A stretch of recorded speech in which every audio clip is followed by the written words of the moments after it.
It's mainly used by an aging population in a mountain village on the Greek island of Evia, and the language is dying with them.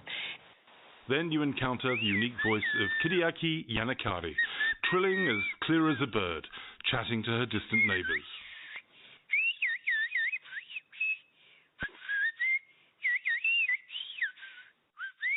It's essential we preserve this language.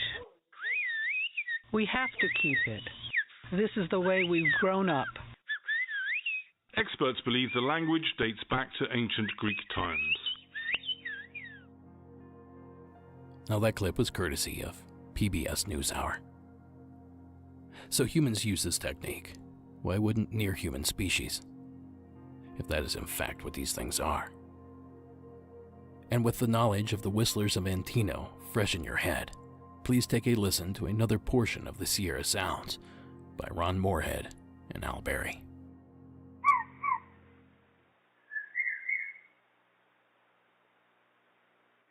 Come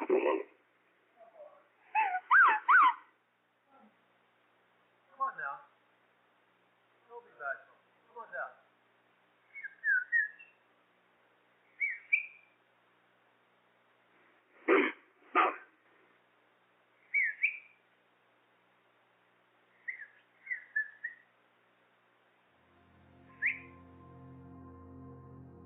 Now tell me you don't hear the resemblance. Can an ape even whistle? I hear a few of you distantly rumble. Well, I don't know about all that, but I can tell you that Bonnie can.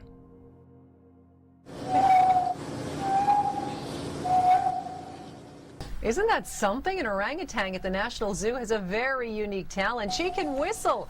Scientists say Bonnie's whistling has implications on the evolution of speech. They say orangutans can be trained to make human sounds. But what makes 32-year-old Bonnie's skill so special is that she was not trained. She learned it all on her own. She is special.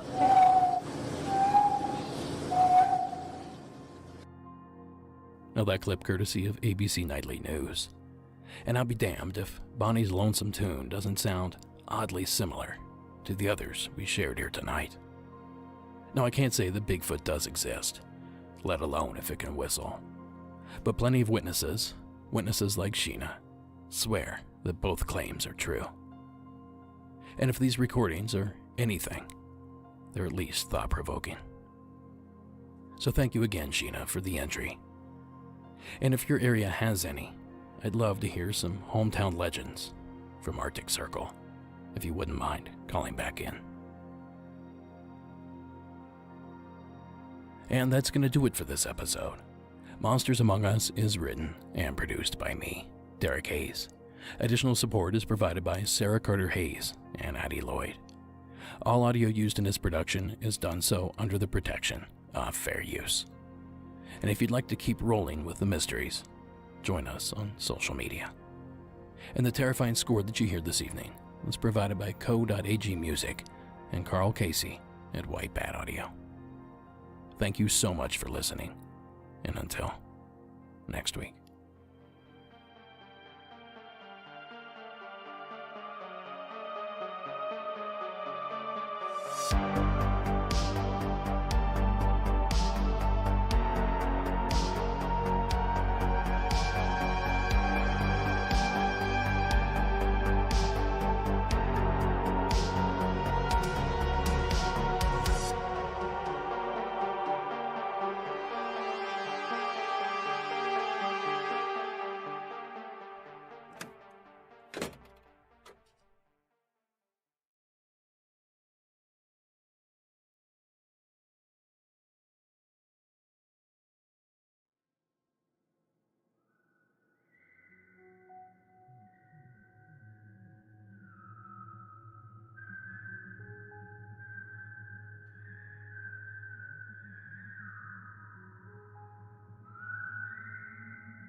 Tonight's top secret entry is another brush with the forest folk, little people, or the Fae.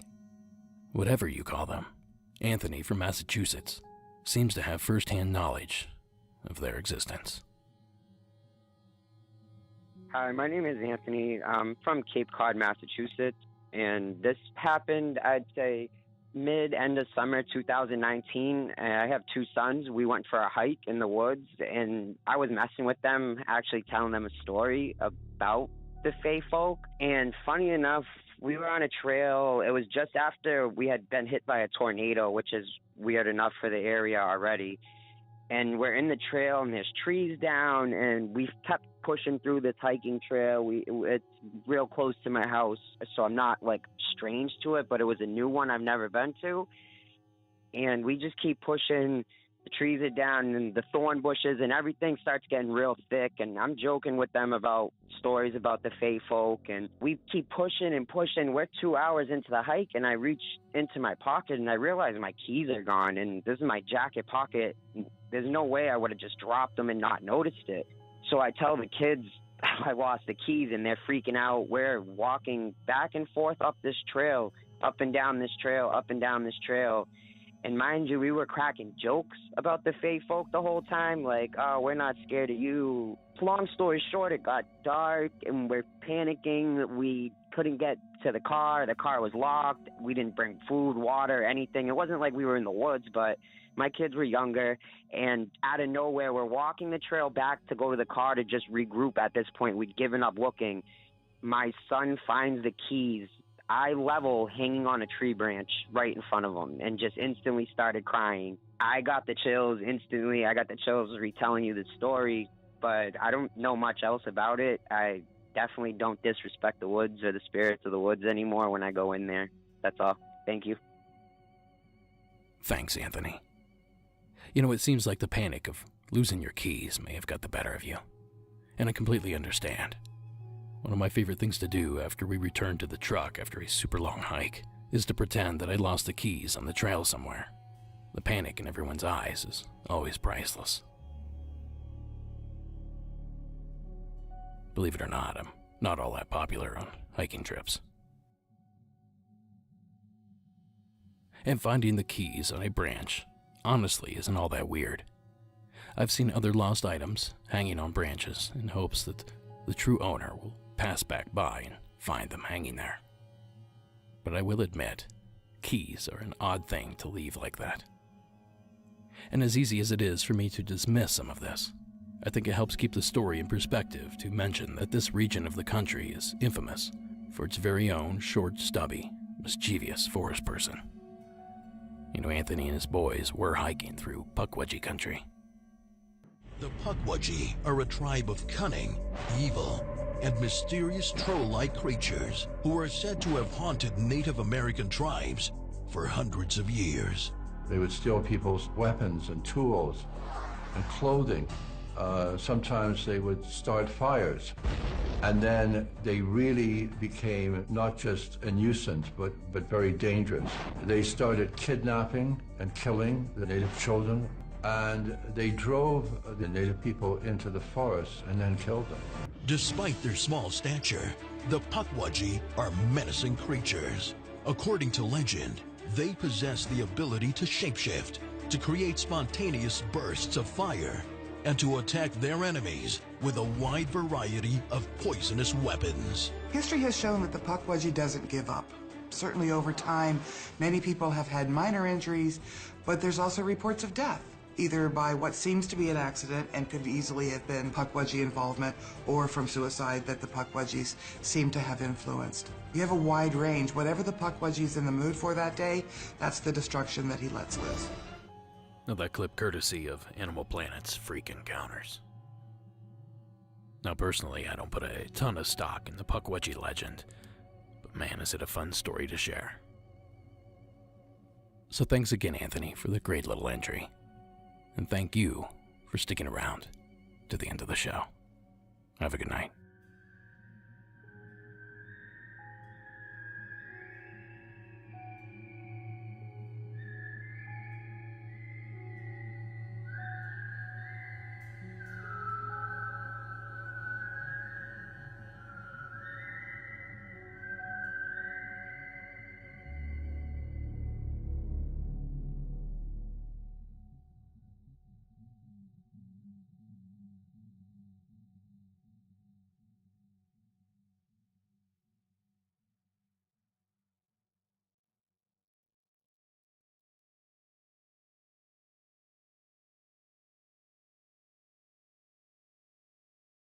Hello, everyone. As I mentioned last week, I'm taking my mid-season break this week, so there is no new episode. What there is an unlocked MAUB episode. Now, this episode was previously released as Monsters Among Us Beyond, number 47. Now, I'll be back next Thursday with a brand new episode. But until then, please, enjoy Monsters Among Us Beyond, number 47.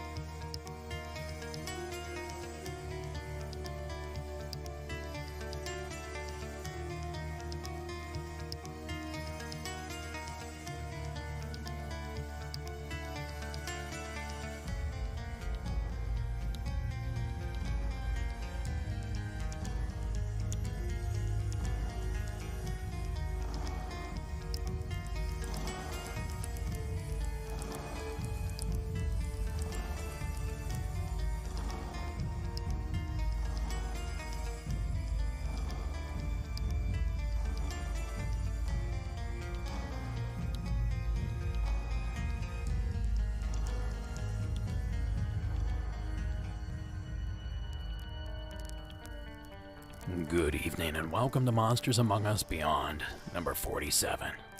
I am your guide, Derek Hayes. Hello, gang, and welcome back.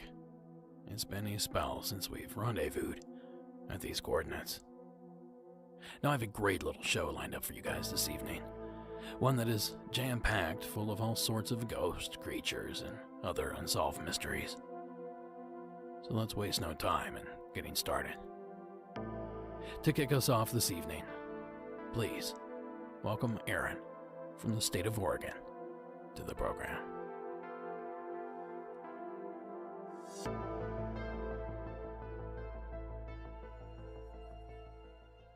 Hi, Derek. My name is Aaron. I'm from Michigan. I'm currently moving up to Oregon. I'm calling because just listening to Season 9, Episode 13, and catching up, and you featured a story that came from Milford, Michigan, and I lived about 10 minutes from Milford before we moved out to Oregon. So my husband was telling me that while we were dating out in Novi, Michigan, which is about a half an hour or so away from Milford, we had just gotten out of a movie. I went one way, he was taking another car going another way, but he had to go and use the bathroom first. So he went out to the back of the lot at the theaters out in Novi, and if you're from the area, you'll know what theater I'm talking about, and went kind of into the forest, and he kept hearing people, kept seeing people, and didn't want to get caught. So he went into the forest to relieve himself, and was standing there, and it got really, really quiet, and he heard like a loud thump, and he said that the tree shook, and it really just scared the bejesus out of him. And so he like paused, he said that he was like still like half peeing, just paused, just scared, and he heard another thump, and that tree shook again.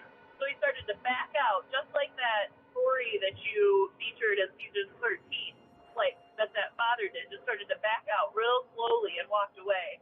So I had heard that, and I wanted to let you know.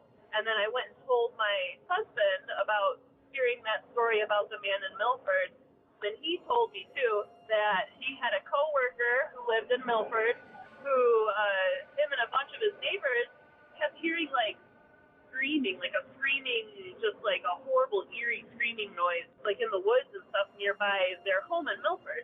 So all the neighborhood, everybody was out trying to find this. They called the cops. And a cop even got spooked and pulled out her weapon, thinking that something was going on. Supposedly, the cover story was that nearby is the GM proving grounds, and it was winter, I guess, when it happened. So they said that the snow plows, the rubber edges on the snow plows, were creating these screeching noises. But I thought, it was a really good cover story. But I wanted to let you know because I never hear stories from Michigan. And it was amazing to hear that one from Milford, and super exciting to get my husband involved and all of that. Definitely would be interested to hear more about if anybody else has had weird stuff happen in Milford, since it seems to be a tiny little bit of a hot spot. Thanks again for everything that you do, for everything that all of your mods and admins do, and all of your help, and look forward to more podcasts and Thank you, Aaron. Now, I'll be honest, Milford, Michigan was not on my radar. Now, I scoured through my archives in search of some sort of info on this small town, but I was disappointed to find very little. Now, I did learn, however, that Milford does host a ghost tour. For $18, you can walk the historic streets and hear tales of a distraught, ghostly mother who killed her 2 sons, or tales of curses on Charles Island and the accused witch buried in the Milford Cemetery. Now, a lot of these little towns have these tours, and I highly suggest checking one out on your next getaway. Not only are they a great way to directly fund paranormal research and media, but they're also a ton of fun. Now, as for the sound that Aaron heard, now it's tough to say, but given the circumstance, I think getting spooked is certainly the correct response. Now, I'm certainly not suggesting that the following candidate is responsible for any of these sounds, but I think it's important to point out that Michigan is Dogman country. Now, thanks again for calling in and sharing your experience. And speaking of odd sounds in the night, here with this week's rebuttal is Antonio from the Golden State of California. Hey Derek, this is Antonio. I've called in a couple of times. I'm calling because I heard your season 10, the latest episode just before the roundtable, and one of your callers called in and said that he had heard a noise saying California while him and his buddy were out camping. And it kind of freaked me out because I remember calling in a couple years ago and telling you about how I was in Azusa Canyon, and I go coyote hunting and whatnot there in that area up Hinckley, California. I don't know if you know it's familiar with, but I've gone coyote hunting, and that howl that he was hearing was eerily reminiscent of what I heard when I was in Azusa Canyon backpacking up by Fisherman's Hook by the bridge to nowhere that night. I just wanted to call in, as it just kind of creeped me out to hear finally a recording of something that I heard back then. Thank you. Have a good day. Thank you, sir. That call went a different direction than I thought it would. I half expected Antonio to explain the sounds away for us, not to confirm them and further validate their importance. Just to catch everyone up, here are the sounds Antonio was referring to, courtesy of Stargell Blackstar on YouTube.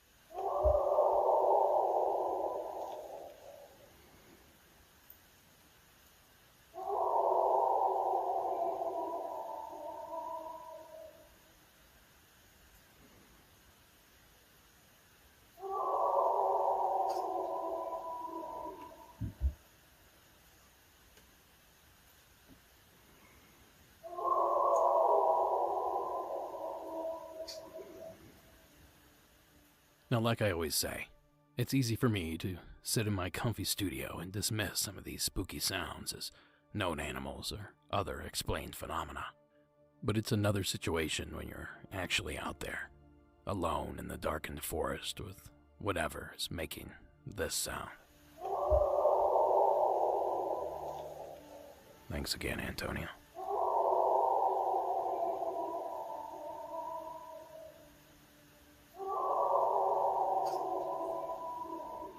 Now, if you have a story you would like to hear shared on the show, simply call the hotline at 1-888-608-NIGHT. That's 1-888-608-6444. Now, next up, we meet up with Josh from Parts Unknown.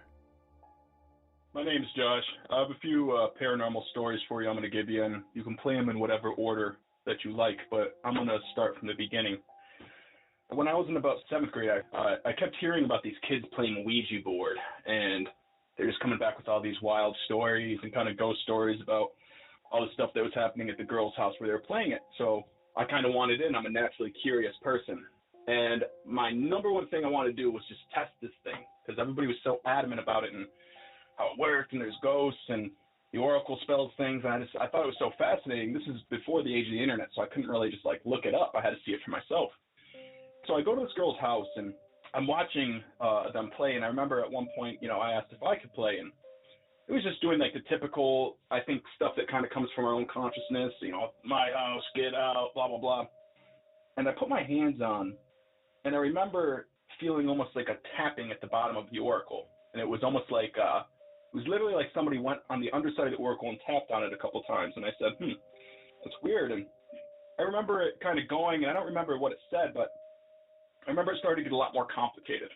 The stuff that it was saying, even in my 7th grade mind, I said, it would take a lot for a group of people to collectively come up with this stuff and then spell it out and make it happen. And it seemed strange. So I go, let me really give this thing a test. I said, I'm going to go in the other room and I'm going to touch something. And I want you guys to tell me what I'm touching. Ask the oracle or whatever this thing is. Say, what is Josh touching right now? So the girls agree, and I go in the other room and I put my hand on the fridge.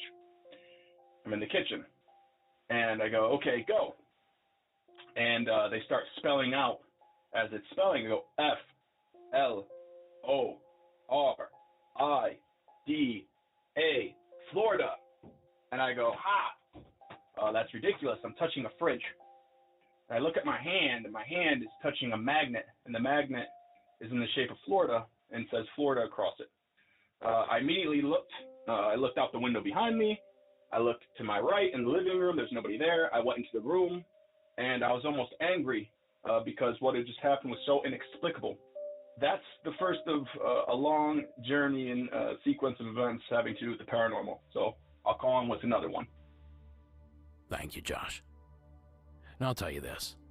That may be one of the best Ouija board stories I've heard to date. Apart from some complicated scheme to trick the new boy, I really can't see many other logical possibilities here.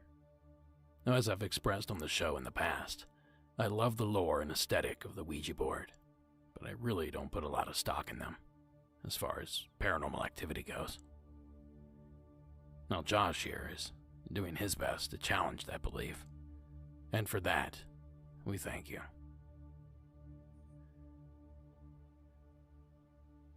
Now, folks, for this next one, we venture to the state of New Jersey. Stephen, please, tell us what you experienced. How you doing? My name is Steven. I called before regarding my incident that happened in the Bronx, New York. Well, yeah, my name is Steven. I'm calling from Jersey. After binge listening to your podcast, it made me think of another situation that happened in 2018. So November 11, 2018 was my cousin's wedding. After the wedding, I was going to go back to the hotel and stay, get some sleep, and then head back to New Jersey. Long story short, there was a bomb threat on the hotel that we were staying at, and they ended up finding an actual pipe bomb. So I just told my cousin, you know what, instead of me waiting here a few hours to get some sleep, I'm just going to go to Walmart, get some energy drinks, and just hit the road and just go. I'll be all right. I'm used to driving this, lane. So I did so. After me listening to music, because I was tired of listening to music for 2 hours, I turned my phone off, and I put the radio on. I went to go hit scan because I didn't know what radio stations there were, and I accidentally hit AM as I hit scan. So when I'm scanning it, the first radio station that comes on is these two gentlemen, and they talking about aliens. And as I'm listening to the gentleman talk, I'm happening to look up in the sky, and it's a clear sky in North Carolina. And I look up. It looked like two shooting stars. So I didn't pay no mind. I'm just thinking it's a shooting star, which is weird. A couple miles up the road, I'm driving, and then this truck gets off the exit and then comes on the highway with me, and it's just me and this truck. And the truck, to me, looked like he was carrying like a rocket ship. I took pictures of it. It could have been a plane, but to me, it didn't look like no plane. Like, it had like a rocket ship look to it. It didn't have no wings like that. It had other pieces that was on the trailer alongside of it, but the piece had to be at least, I want to say, 15 foot long. So it was like a real small, in a sense, rocket ship, like someone, like a homemade, I guess. But it was just weird. It was a weird coincidence that, me listening to the radio station talking about aliens, and then I happen to look up in the sky, and then I see that, and then this truck gets on the highway, which to me looked like a rocket ship. So I just figured I'd let that, out and let everybody know. Thank you, and I appreciate your podcast. Have a good one. Thank you, Stephen. Now, I swear we've heard a story on a past episode that was eerily similar to Stephen's. In fact, I even remember playing a clip. It might have even been this clip via ABC News out of the Kansas area. Unfortunately, I wasn't able to lock down the source. It's a bird, it's a plane, it's a UFO. Residents in Cowley County still talking about a mystery craft being seen towed down US 77 yesterday. It was a sight that, for some, won't be forgotten anytime soon. Sitting inside Lindley's appliance store, Cammie Root is used to seeing large machinery towed down US 77. Yeah, it sure caught my attention. But what she saw Monday afternoon is something she won't soon forget. There is this funny sphere that went through on this big trailer, and my first thought was, that looks like a UFO. A huge 32-foot craft of some sort, wrapped in tarp and as mysterious as the transport company who called Sheriff Don Reed for help. They told us that it was an aircraft and that they had explored other ways of transporting it, but this was the best way for them to do it. And they asked us not to say a whole lot about it. After all, the massive load's shape would certainly draw enough attention on its own. Now, in reality, that craft was an experimental drone being shipped to Maryland. And which you saw, Stephen. I can't help but wonder if it may have been a disassembled wind turbine. Sometimes those things can appear pretty alien, especially on a flatbed truck. Then again, I suppose there's always a possibility that it was aliens. So thanks again, Stephen, for sharing. Oh, and way to gloss over the scariest part of the story. A pipe bomb. That's truly spooky. You know, I'm still thinking about that Ouija board entry that Josh sent in. So let's get wild and try another Ouija tale out. This one, courtesy of Jacob in Missouri. Hi, my name is Jacob from Missouri. I just got to say before I say anything else, I love your show, and a buddy of mine ended up showing me your show a couple months ago, and I absolutely love it. But this story ended up happening to me and a couple of my friends whenever we were using a Ouija board. It was about June or July of 2018. We've used Ouija boards before, but we kind of got a few different things that happened, but nothing really major. But this last time that we ended up using a Ouija board, we ended up stopping completely because this incident happened. So on this night, we think we went out at like 10 o'clock at night, and we went to this place near where I live in St. Charles called Chesterfield, Missouri. And when we went out there, we went with me and my buddy and my nephew and a friend that one of my buddies met. And we went out to this shack that we had been out to before, and we did never get anything the last time we went there. And we ended up going there, and we sat down, and we had like a bunch of candles and stuff like that, and we set them around the Ouija board, and we were pretty much asking questions and, you know, all this other stuff, pretty much waiting, and we'd probably answered questions for like 30 minutes and nothing happened. So, you know, we started seeing the candles started like pointing towards the board, and, you know, this time we still didn't have any answers from the actual pointer. So we saw that the candles were freaking out, so we put them to the side. And we put all the candles to the side, and we started asking more questions, and we saw that, you know, the candles were kind of like flickering to every question I asked. So I told the thing whenever I was asking the questions that if the answer was yes, make the, you know, candles go crazy, and if it's no, just keep the candles still.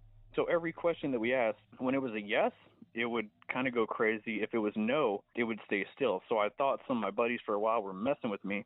So I told them to look up, like, you know, away from the candles, and I kind of blew on it, and they weren't moving. And then I blew on it harder, and then the candles were actually reacting to me trying to blow on them. So we were kind of all freaking out, like, well, this is real. So we were asking questions, you know, if it was born here, and, you know, we asked it how it died, which is a pretty stupid question, we realized at the time. But after asking a numerous amount of questions and asking if it had, you know, families, because the questions that we had answers to, we could only get a yes or no from the candles because it wouldn't communicate with the board. But after a while of us asking questions, we realized one question that they asked, well, that I asked, one of the other people in our group realized that it was I kind of repeated a question by accident, and she kind of picked up on it and realized that it gave a completely different answer. So after that moment, it was completely quiet outside. Nothing. Like, there was no wind blowing that night. And as soon as after when we asked that question, she realized something was wrong, we heard 4 loud footsteps outside of the door, like coming around the corner to the shack, and it sounded like cracking in leaves. And it sounded like someone was wearing boots, and it came right to the door, and we all freaked out. And the girl, though, who was sitting close to the door, didn't hear anything, so we were all confused on how she couldn't hear any of it.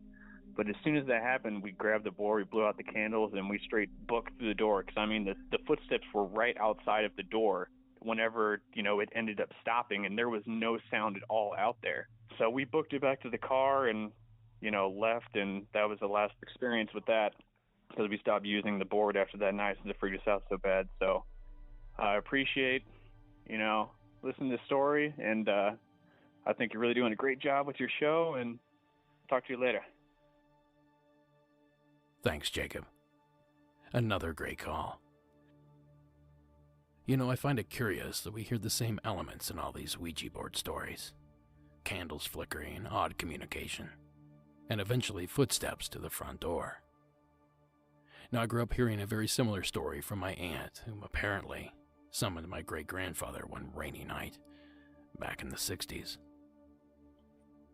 So is it cliche because these tricks are old hat and most of us have caught on? Or are these stories repetitive because the experiences seem to be cookie-cutter in nature?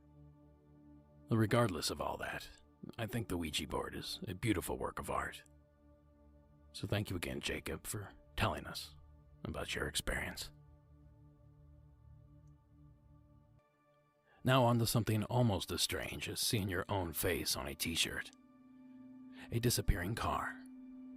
Please welcome Jake from the Buckeye State of Ohio to the program. Hey, Derek. It's Jake from Ohio here.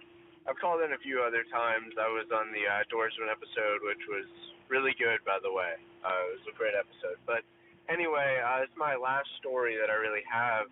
I used to go to school at Bowling Green State University, if anyone knows where that is. It's on the very western side of Ohio.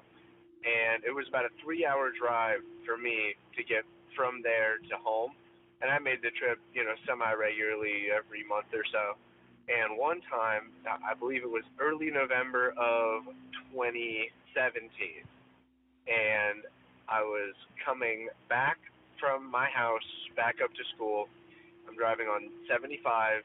75 goes through a lot of places, but it's really, really just one straight line right from, speaking in Ohio, Cincinnati to Toledo, and BG is on the way, so that's the road I was on.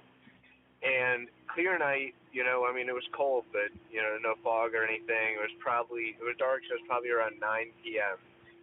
And I'm driving, no one else on the road. Sometimes when you're driving on that road, you won't see people for a while.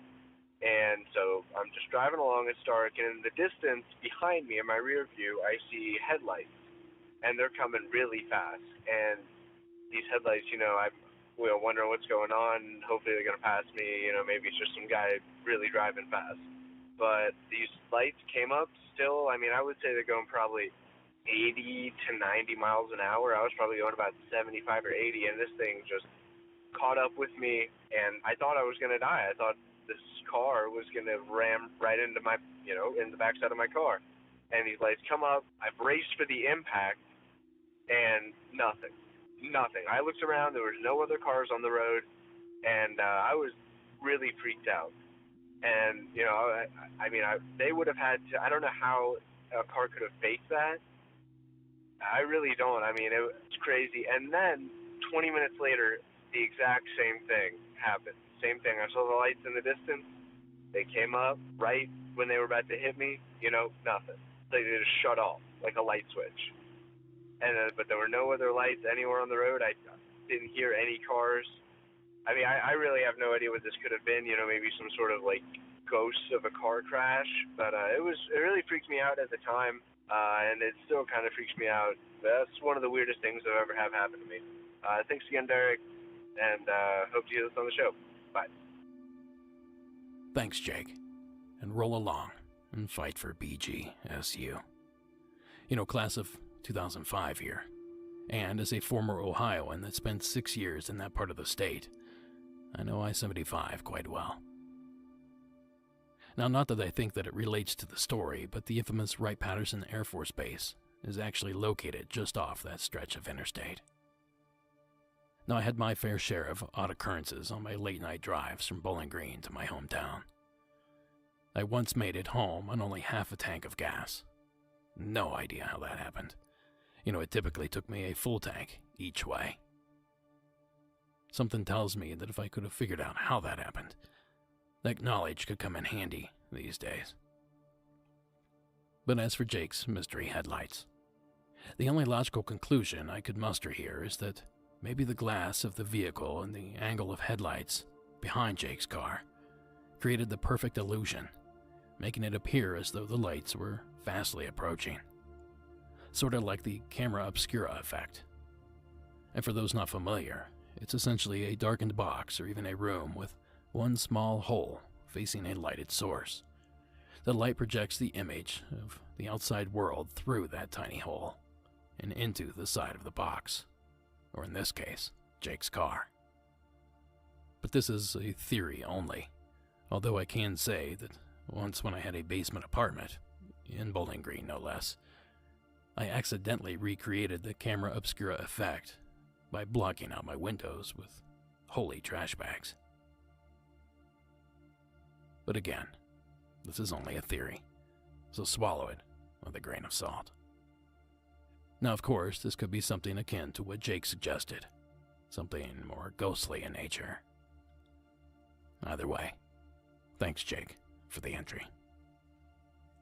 Now, I told you guys this episode was jam-packed, and I was not kidding. We are nowhere near the bottom of this blood-curdling barrel. But to get us one step closer, please welcome the following anonymous caller to the show.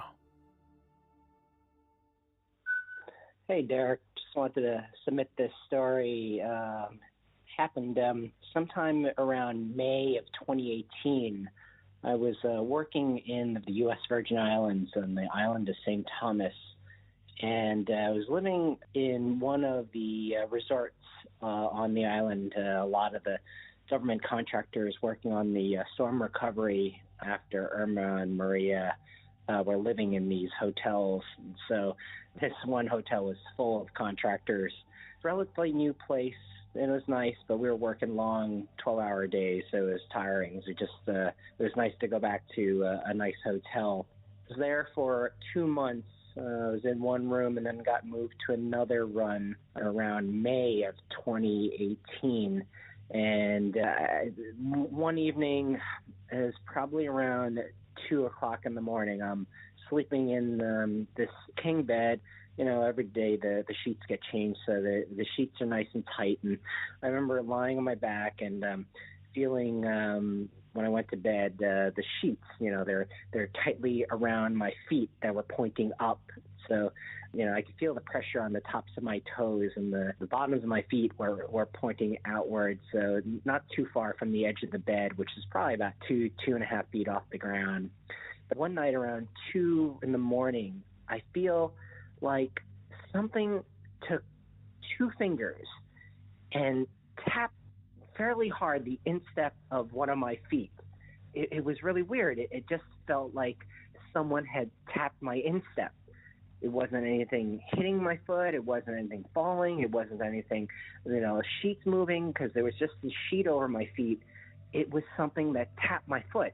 And I woke up, turned on the light, looked around, freaked out.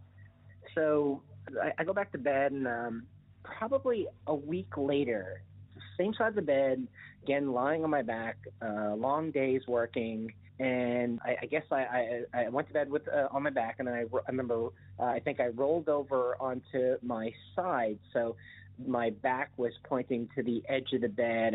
I turned to the left, so my back's to the edge of the bed, my feet are pointing towards the middle of the bed, and probably around the same time, around 2, 3 in the morning, I feel, again, something like 2 fingers, but this time in the middle of the small of my back. And again, it wasn't like anything I've ever felt before. I mean, I know what someone tapping me, feels like. Again, nothing's in the room. I was kind of freaked out, and so I had mentioned to my fiance, well, actually, my girlfriend at the time, my fiance, I was telling her over the phone that these things happen. Now, she's a complete skeptic, and she blew it off completely. But eventually, a week later, she came down to stay with me, and we went scuba diving during the day, and then in the afternoon came back, and around 4 or 5 in the afternoon, we went to bed to take a nap because we were tired in the afternoon. And she's lying on the spot where I would lay, and I'm on the opposite side of this king bed. And this time I'm turned towards her again, so my back is facing to the edge of the bed. I'm facing towards her back as she's pointing the other direction. And this time, while we're both in the bed, this is probably around 4 or 5 in the afternoon, I feel something tap me on my butt. I mean, again, it's like 2 fingers just like hitting me.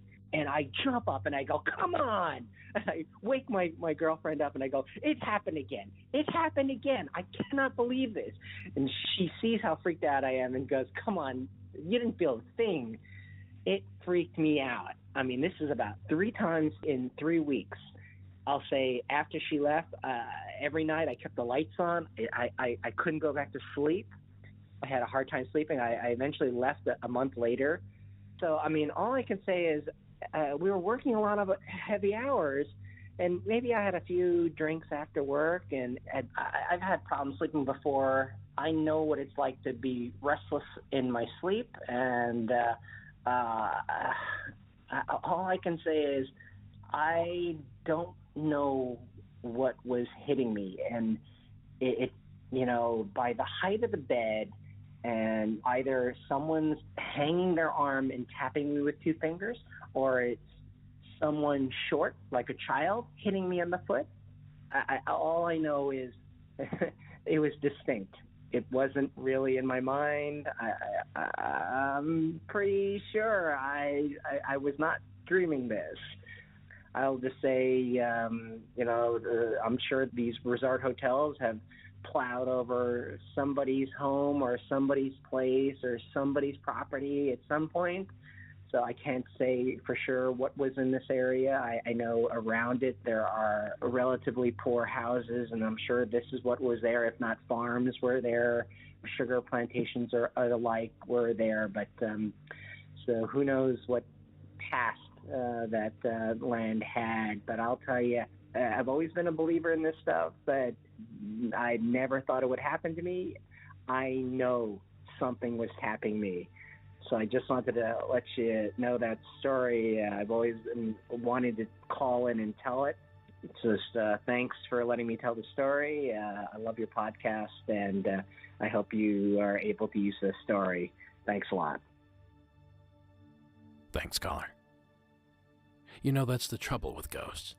They never seem to know their boundaries. And I was actually quick to dismiss this one as a muscle spasm at first. I experienced that tapping sensation on my leg and my shoulder from time to time. Now it's the tiny, involuntary contraction of one of the muscles.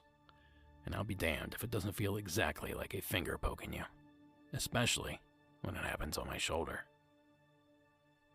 But our caller claimed that the sensation occurred in different places each time it occurred, which at least to me could suggest it's not some sort of chronic muscle spasm. So if that's not what it is, we're merely left with a few other possibilities. But I'll let you fill in the blanks on those. And thank you again, caller, for sharing that amazing tale. Now for this next entry, we make tracks for the state of Florida, where Tara is waiting with her tale.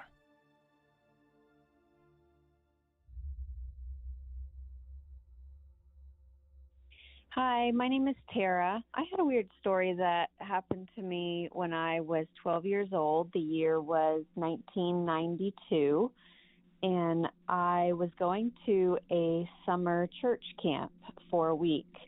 The church was in Orlando, and we went to the camp in Jekyll Island. I was the youngest in the youth group then, and my sister went with me, and most of the other kids were more like 15 to 17, and I was 12. So once we got to the camp, we stayed in, they were kind of like condos. So they were townhouses each one had its own entrance. The front door was the only access to get in to the condo. So, and it was upstairs and downstairs condo. So all the girls stayed in one condo together and the boys stayed in another one. And this was a huge church camp. There were, hundreds of teenagers there. So one night I was sleeping upstairs with a bunch of other girls and went to bed just like any other normal night. And that night I actually woke up and I guess I'd sleptwalked. I'm not really sure what happened, but I woke up and I was actually on the rocks where the beach was, where the water was, standing on it, no shoes. At Jekyll Island, there's really no beach there. It's just rocky area. Last thing I knew, I went to sleep in my bedroom, surrounded by a whole bunch of people sharing one room. And then I wake up on these rocks in the middle of the night. I was really frazzled. I didn't know what had happened. So I started walking back to the condo. I remember my feet hitting the puddles in the parking lot, walking through. Here's where the weird part is. And I had been known to sleepwalk before, but the weird part is when I got back to the condo, I knocked on the front door and it was locked. It was deadbolted from the inside, so I don't know how I got out. So I banged on the door for a while, which really scared everyone else that was in the condo because they all were like, what the heck is she doing outside?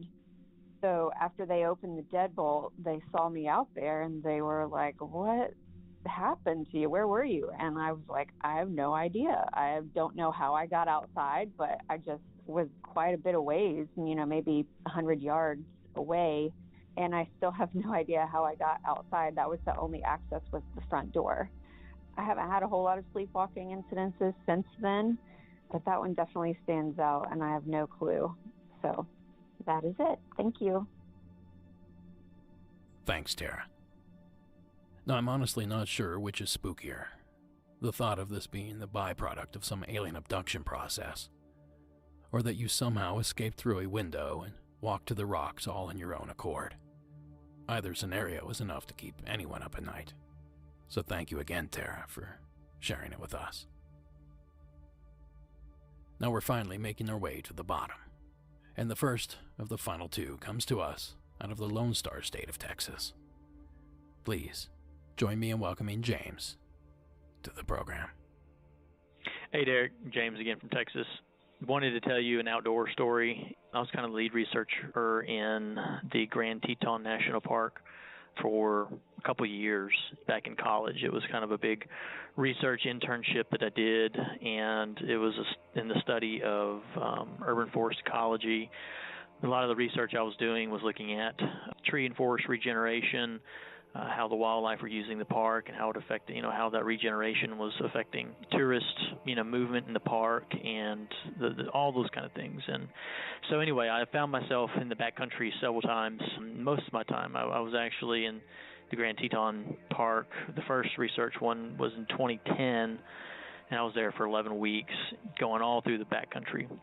And so I was by myself quite a bit, and I had several experiences, but one of them that I wanted to tell you about, this was kind of the beginning of my research. I think it was a couple weeks in, and it was during the day. And so, but at this point, I was still driving down the dirt roads, the park roads, and stopping, doing tree counts and seedling counts. So I'd do a random plot survey and would have to just go and count the saplings that were coming up with the seedlings and stuff like that to look at regeneration.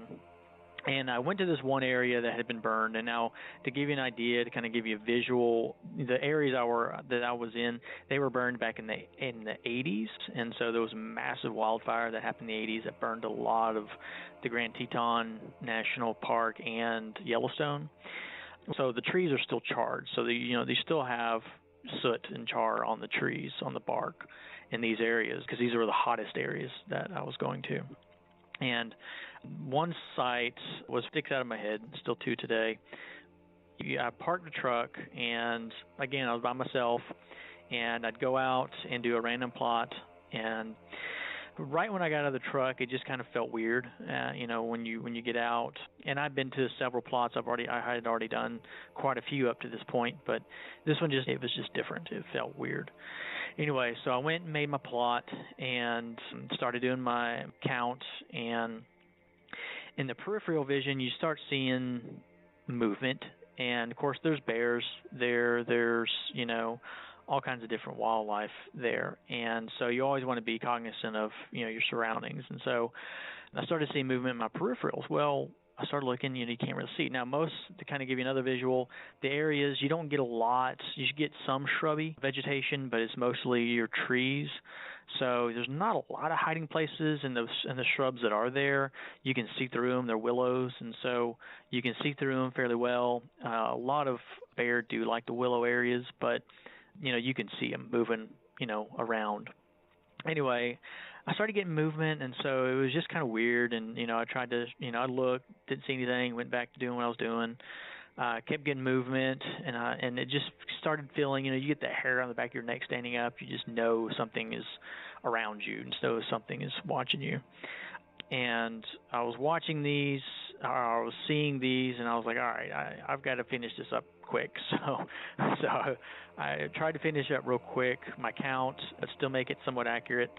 And my way back to the truck, because I hiked probably about maybe a quarter mile in, I still felt like somebody was around me. I felt like somebody was kind of poking in, around the trees, and I don't know. It was just, you just feel like somebody's following you. You're always looking behind your back.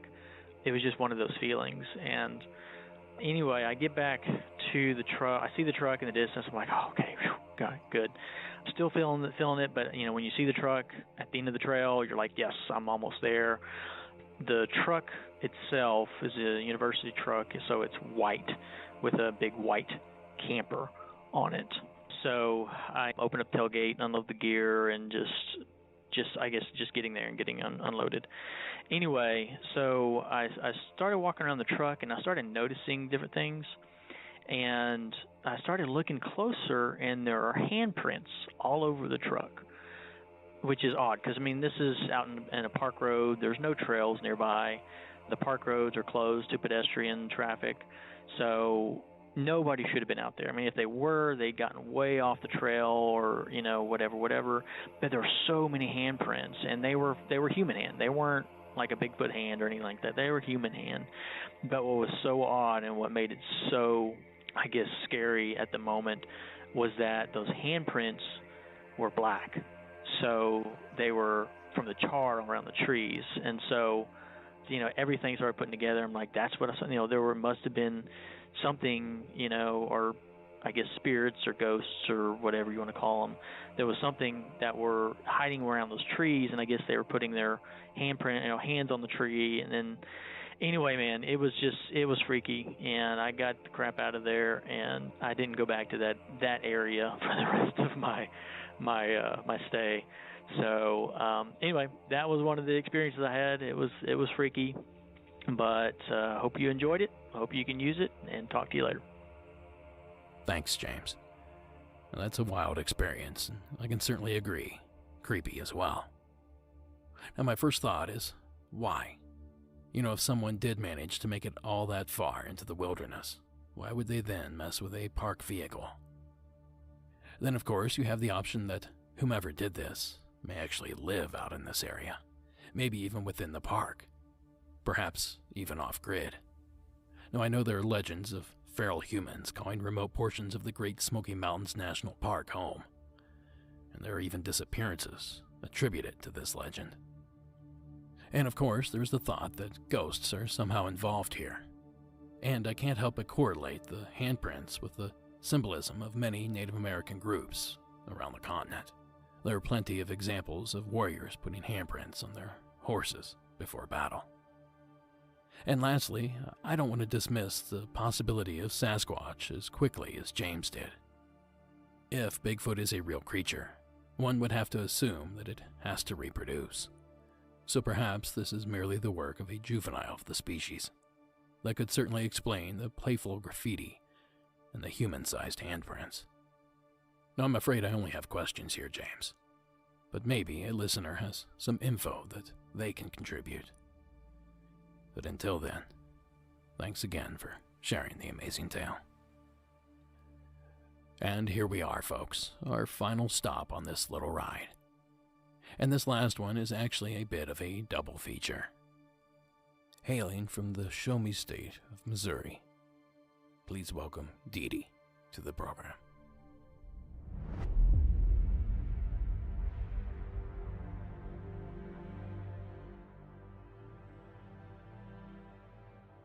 Hi, Derek. I just started listening to your podcast, and I'm trying to get caught up on all of them because I really enjoy listening to them. And I decided that because I only have 2 encounters, I was going to share them with you to see if you could use them. I was born in Fort Wayne, Indiana, and we lived in a small town near there, New Haven, Indiana. It was kind of a rural area just outside of Fort Wayne. And my first encounter happened when I was 11 years old. It was during late summer of 1967. My mom and I were driving back, and it was at nighttime from her brother's house, and he also lived on the outskirts of town, about 50 miles from our house. And we were listening to our favorite radio station. We hadn't met any cars as we were going home, and then all of a sudden our radio just cut out, and our car was lit up from above. And at first I thought it was like a helicopter with a spotlight. Then it moved out to the right of our car, and Mom said, "I'm going to get home now," and she sped up. But it seemed to keep right up with us all the way back to our house. And as we pulled into our driveway, it moved out into an open field in front of our house. So we got out of the car, and we looked at it, kind of so we could see it better and see if we could figure out what it was. And we ended up watching it for about an hour just to see what it was going to do next. It was kind of a circular shape, and the edges of the craft was kind of lit up, and the colors of the lights kind of changed from a white to a blue and then a purple, and we were kind of mesmerized by it. Well, the next thing we know, a police car drove in our driveway, and the officer got out of his car. He looked at the craft, then he looked at us, and he asked us, how long had we been seeing it there? And I told him, well, it followed us home, and I laughed. And he called the station and reported it, and I could hear him reporting it over the radio. And he told them that he was observing the craft and he could not identify it. And then I heard the response on the radio that they were going to call the airport nearby to see if it showed up on their radar. It was then that I noticed that our neighbors down the road were standing outside. I think they were the ones that called the police. And after about another, I heard helicopters approaching. And then all of a sudden, as soon as they got very close, the craft just zipped up in the air and was gone like in seconds. Well, we went to bed, and the next morning there was a knock at our door. And my mom answered the door, and I rushed in to stand beside her to see who it was. And I remember it was a guy dressed in a military uniform. Very serious expression on his face. He told my mom that the episode that took place last night was under investigation, and because of it being a government investigation, we should not talk about it to anyone, not until the investigation was complete. My mom nodded her head, and she shut the door. She turned to me and very quietly said, "You heard him. Don't say anything to anyone." And I didn't.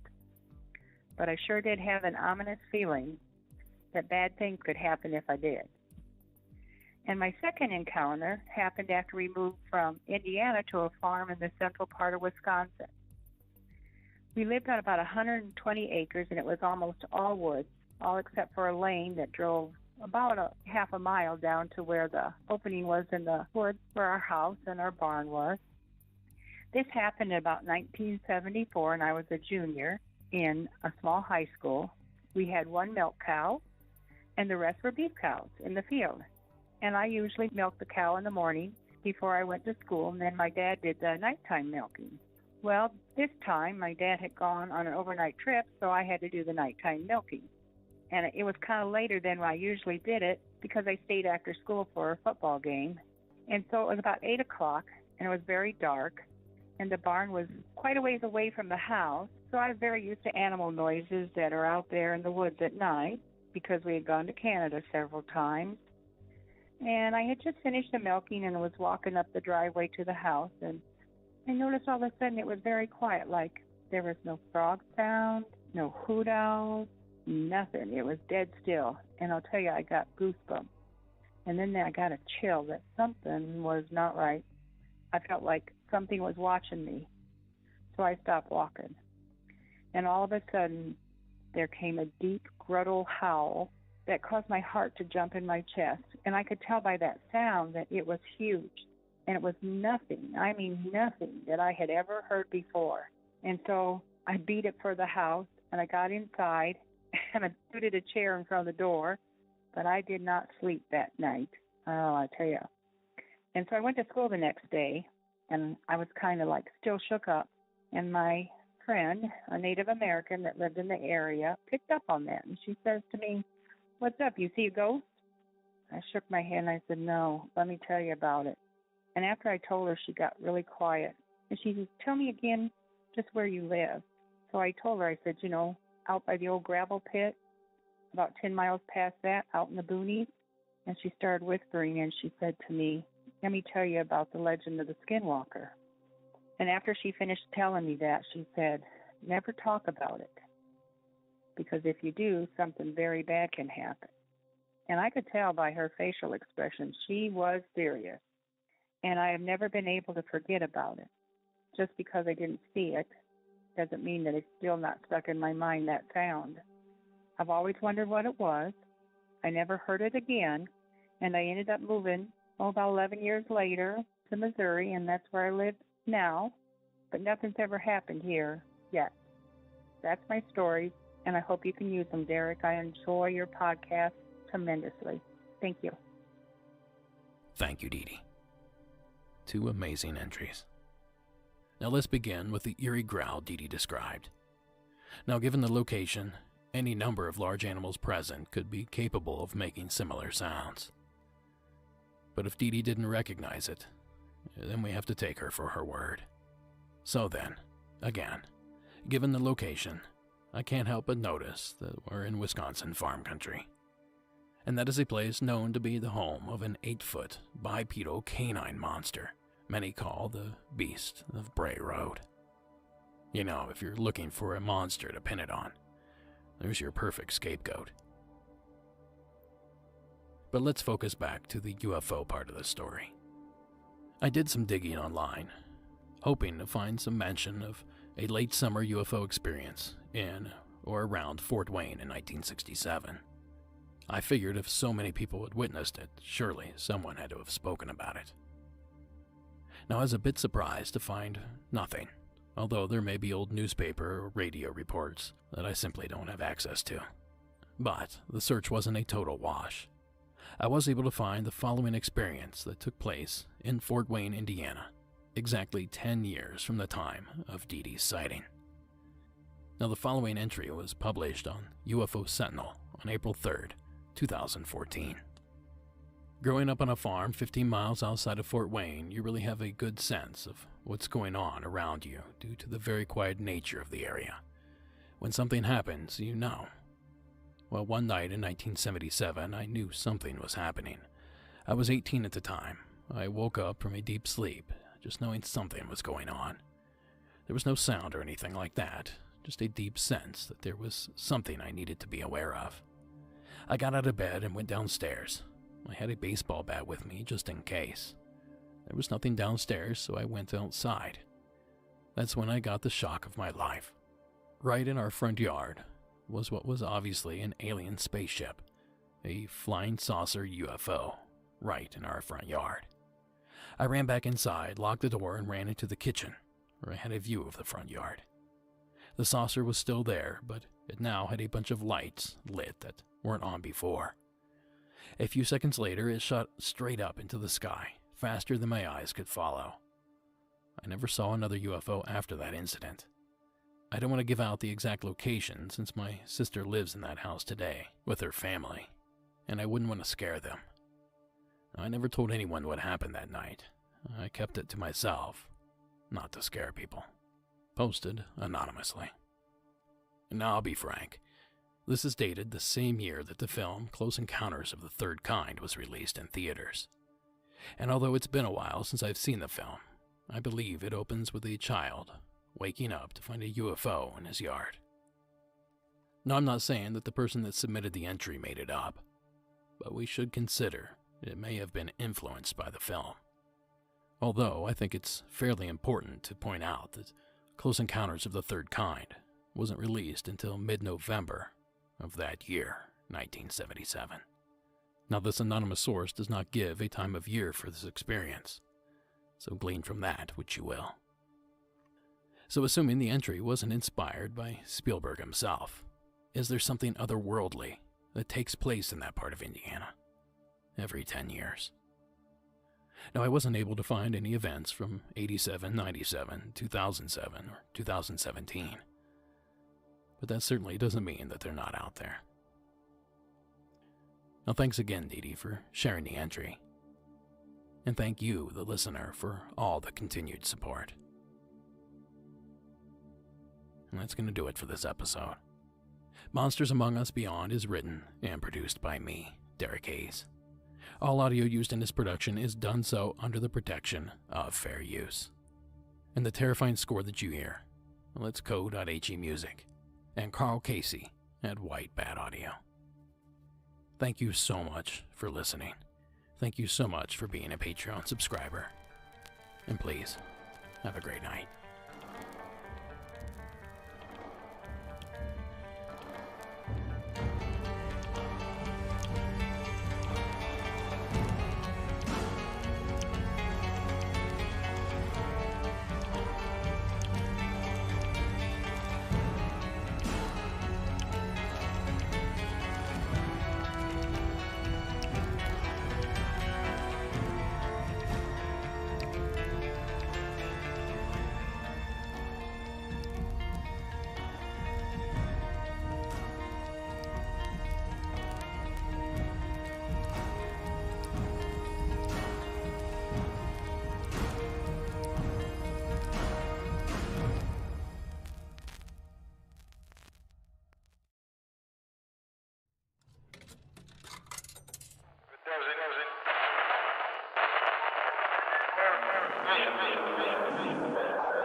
Good evening and welcome to Monsters Among Us.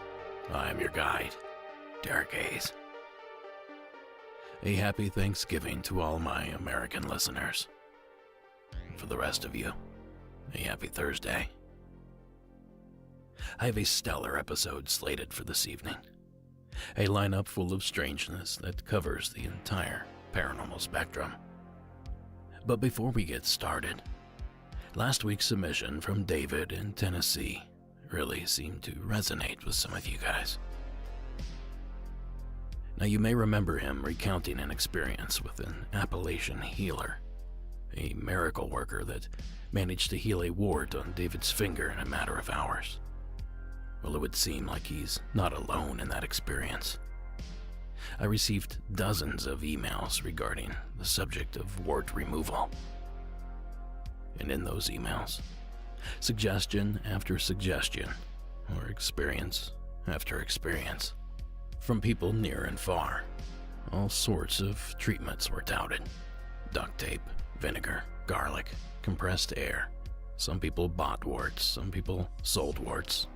Some people rubbed them on trees, and even one claimed rubbing half of a potato on a wart, then burying said potato in the yard, under a certain eave of the house, beneath a full moon's light. I actually tried a lot of these, but my little buddy is still hanging out on my thumb. Maybe I should give the tater a try. A big thanks to everyone that emailed in with that information. Now, like I said, we have a great little episode lined up for you guys this evening. So let's get at it. And to kick us off, we begin back in Appalachia, where our anonymous caller has an interesting story waiting for us. Hey, I am currently calling from Appalachia, but this story is about the low country of Georgia, specifically in a town called Statesboro. I've called a couple times with different stories about my time there. I finished high school and college in that area, so I was there for many years and spent a lot of it in a tiny house on the corner of Main Street and Lee Street. And yeah, I was just remembering some of the spookiness I used to feel there, specifically at night. Now, if you've ever spent time in Georgia or if you're from the Deep South, then you'll know what I'm talking about. But there's a kind of heat with no breeze. There's hardly ever a breeze in this town. And it's a heat that is like thicker than a blanket. It's like smothering you, like it's in your lungs, it's in your hair, it's in your body. It is oppressive and it is thick. So the first time I experienced this, it was on a night much like that, very hot. It was probably 9 p.m. and it was still like 100 degrees outside in the dead of summer. And I don't know, I would just take the garbage out and the trash was maybe 30 feet from my front door. But again, you'd go outside and there was no sounds, no cicadas, no crickets, nothing. Just a dinky little street light and me. And we had a giant pecan tree in the backyard and our garbage can was next to that pecan tree and next to a tiny little dilapidated shed that had been there for who knows how long. Now, our house was a little over 100 years old, and anyway, when I was walking out to take the garbage out like my mom had asked, I would just always feel, I'm getting a little nervous even thinking about it, I would always just feel like I was being watched, like by a predator, the way I think someone might feel if there's like a hungry coyote.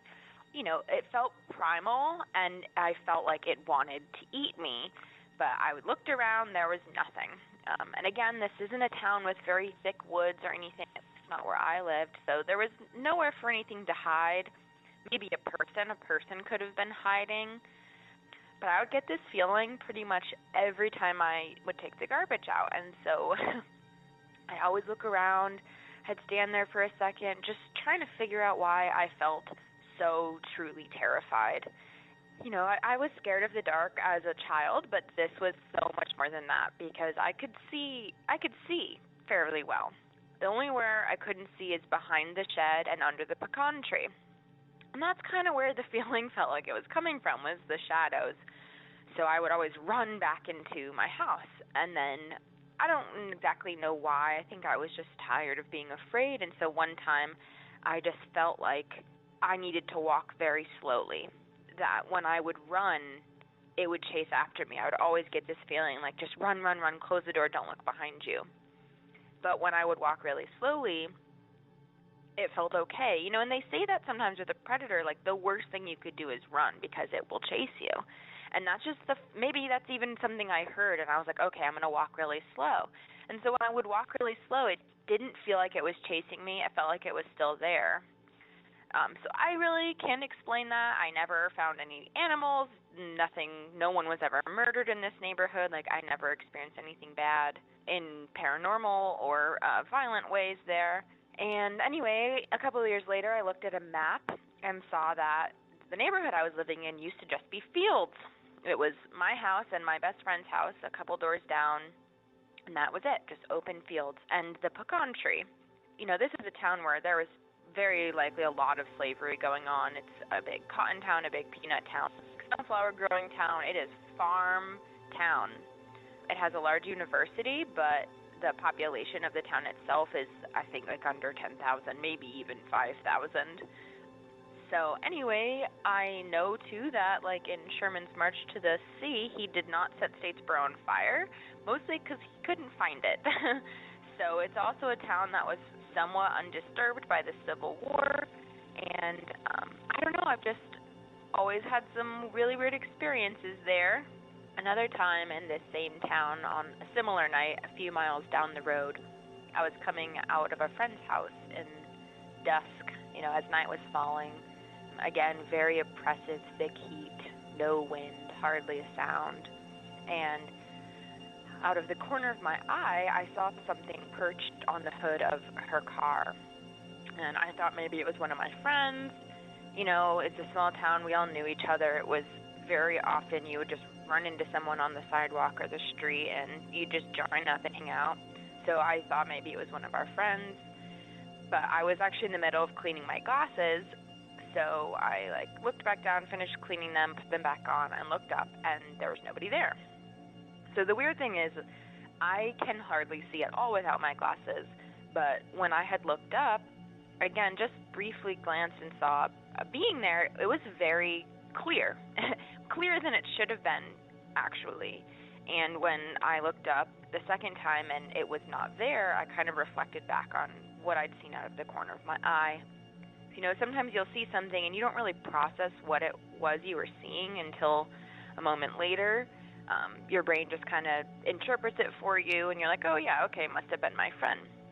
But then when I started to think more about what I'd actually seen, it was like a dark brown, green woman with really dark, kind of matted hair, and she was crouching on the hood of the lid. And so when I had seen it, I thought it was a little odd, the shape she was making with her body, but I also have some really weird friends, so I just chalked it up as that. And so I called around trying to see if it was someone I knew, playing a joke on me. It's a town with a very healthy black population, so again, when I saw that it was a darker-skinned creature, I just assumed it was one of my friends. And there's nobody there. There's nowhere for them to hide. I even got down on my hands and knees and looked under the car. Nothing. Nobody. It felt really weird, so I looked on the hood, and sure enough, there were, condensation in the form of handprints. When it's very humid and you touch something, your body heat will, create moisture a lot of the times. Even, in my house now, if I'm a little sweaty and I'm wearing socks, I look down and, there's, a small footprint that fades as soon as it dries kind of thing. And, well, that's what was on this car. And over the years, I saw other creatures like this, but they would be, clinging to, corners of ceilings in, this old auditorium. It was just kind of odd. I don't even know what I would describe it as, but, thinking back, I don't think she very much felt like a she. I don't think she was wearing clothes. I don't know if she was human. It was humanoid. It had a face. It had hands and legs and hair. And then it was just gone. And the other times I would see it again, I would look and it would be there. I would blink and be like, holy f***, wait a second, look back, and it would be gone. There is a show called, I can't remember if it's Dead to Me or Dead Like Me, and the character basically plays she ends up coming back as a reaper, helping guide people to death, and there are these gremlin-like things in that show, and I saw it a few years later, and it is exactly what I saw. Again, very weird, kind of reptilian in a way. Yeah, I don't know. Hope you can use this, and if there's anyone else in Georgia who's seen something like this, I would be really curious to know.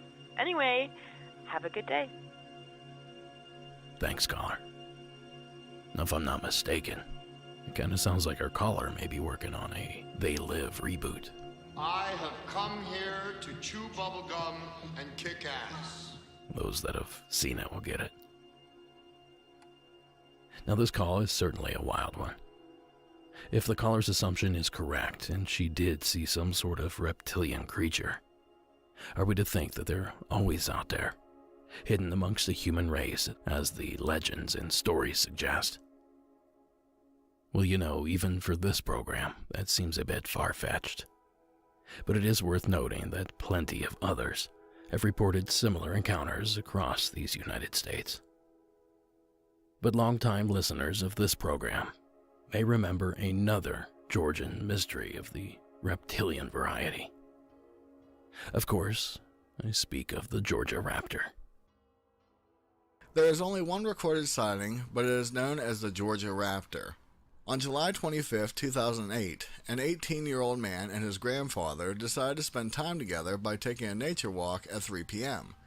They walked for a while, intent on visiting a rocky area that was previously known to have quite a few deer present. Once there, the pair stayed motionless, hoping to see something, all the while listening to the sounds of nature.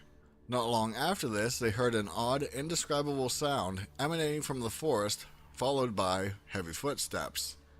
As they watched, they saw a really strange creature emerge from the tree line about 150 yards from them. They described it as something that looked like a raptor from the Jurassic Park movies.